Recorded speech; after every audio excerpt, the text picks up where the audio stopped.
Ah, les beaux jours sont enfin là. On peut reprendre les trainings dehors sous un joli soleil. On peut reprendre les marches en début de soirée sous une température extrêmement agréable sans être sous la pluie. Et d'ailleurs, en parlant de marche, est-ce que vous faites vos 10 000 pas par jour? Si oui, dites-le moi dans les commentaires. Et si jamais ça vous intéresse, je pourrais faire une vidéo sur les bienfaits des 10 000 pas. Si jamais ça vous intéresse, voilà. Moi, je l'ai fait depuis maintenant des années. Je vous affiche la moyenne de mes pas depuis que j'ai acheté mon iPhone. Donc, je suis plutôt pas mal en termes de pas. Voilà, j'essaie toujours d'avoir 10 000 par jour. Peu importe la température, peu importe le temps. Mais bref, c'est pas le sujet de la vidéo. Bon les amis, d'ailleurs, nouveau micro. Je sais pas si ça va améliorer la qualité. J'ai eu quelques petits soucis d'enregistrement sur les vidéos d'avant où j'avais testé ce micro, j'avais des interférences. Là, normalement, ça devrait être bon. J'ai trouvé une solution. On augmente un petit peu le setup tout doucement pour augmenter la qualité des vidéos. J'espère que ça vous fait plaisir. Tout comme ces petites balades dans la nature vous fait plaisir. Ça change un peu d'être dans l'appartement enfermé, toujours les mêmes plans. Bref, aujourd'hui, je vais vous parler de ma séance du jour, une séance que vous avez vue puisque c'était la séance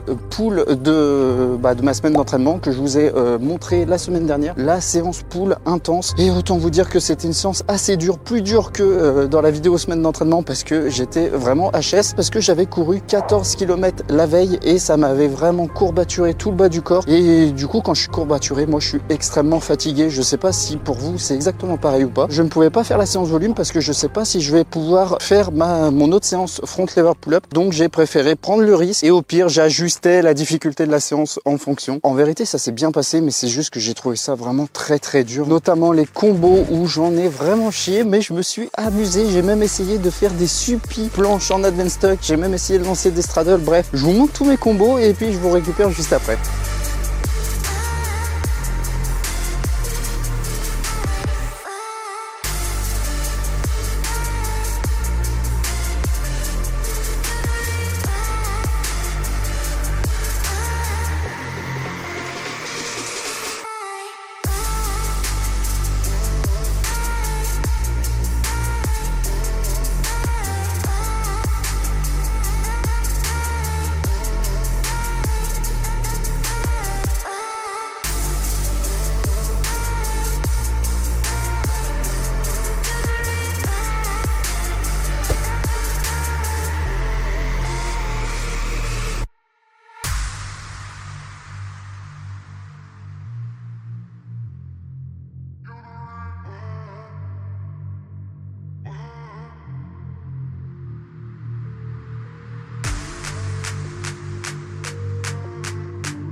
Comme vous pouvez le voir, j'en ai extrêmement chié. J'ai pas trop essayé de faire des one leg pull-up parce que je sais que ça passe jamais en combo et j'avais pas envie que ça me bute en fait pour le reste de ma séance, vu que je savais que j'allais faire des one leg après. Donc c'est pour ça qu'il n'y a pas eu trop de one leg. J'ai trouvé la difficulté assez dure quand même, hein, on va pas se mentir. Mais j'ai énormément kiffé. De toute façon, les combos, je pense, c'est l'exercice que je surkiffe le plus. Faire des combos, c'est vraiment trop plaisant. Deuxième exercice pour les pull-up, vous le connaissez, c'était les one leg pull-up dead stop. Et là, pareil, j'en ai un peu chié, mais j'ai essayé quand même d'en faire une quatrième quatrième. La dernière fois, j'en faisais que 3. Là, j'ai essayé de faire la quatrième, même si ça touchait pas, c'est pas grave. C'est l'intention qui compte sur les pull-ups. Tout donner pour passer cette quatrième. J'ai quand même réussi à monter, on va dire, un petit peu. Donc, on va pas se plaindre. On l'a fait. Voilà, c'est le plus important, c'est de le faire. De toute façon, 95% de nos séances vont paraître dures. Donc, il faut y aller quand même. Si on devait s'arrêter à chaque fois que c'était dur, on ferait pas beaucoup de séances, croyez-moi.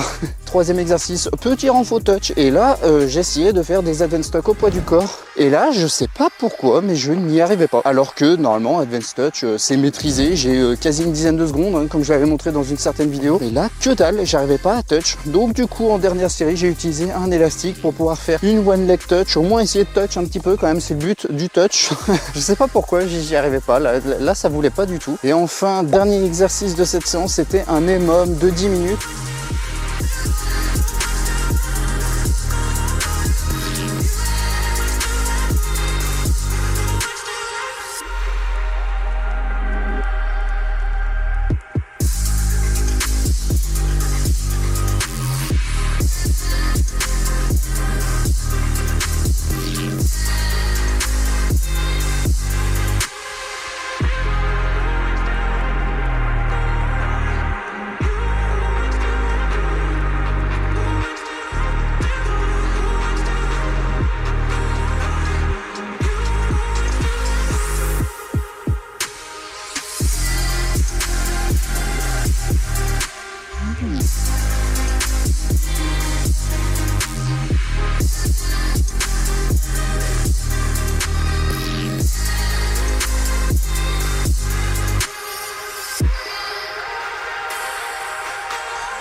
Voilà donc petit EMOM assez bien réalisé, ça s'est plutôt bien passé, même si à la base ça doit être du one leg, mais là j'ai fait de l'advanced touch. C'est pas bien grave, encore une fois, le mieux c'est de faire et puis vaut mieux s'adapter que plutôt se blesser. Sur ce, on arrive à la fin de cette petite vidéo. Je sais pas du tout combien de temps ça a duré. Bref, les amis, je vais finir mes pas et je vais regarder le match de la France ce soir parce que la France joue contre l'Espagne en demi-finale de l'Euro 2024. Donc on va regarder ça tranquillement et on espère que la France va gagner. Les amis, moi je vous laisse. Je vous souhaite une excellente soirée, une excellente journée et je vous dis à la semaine prochaine pour la prochaine vidéo. Ciao tout le monde.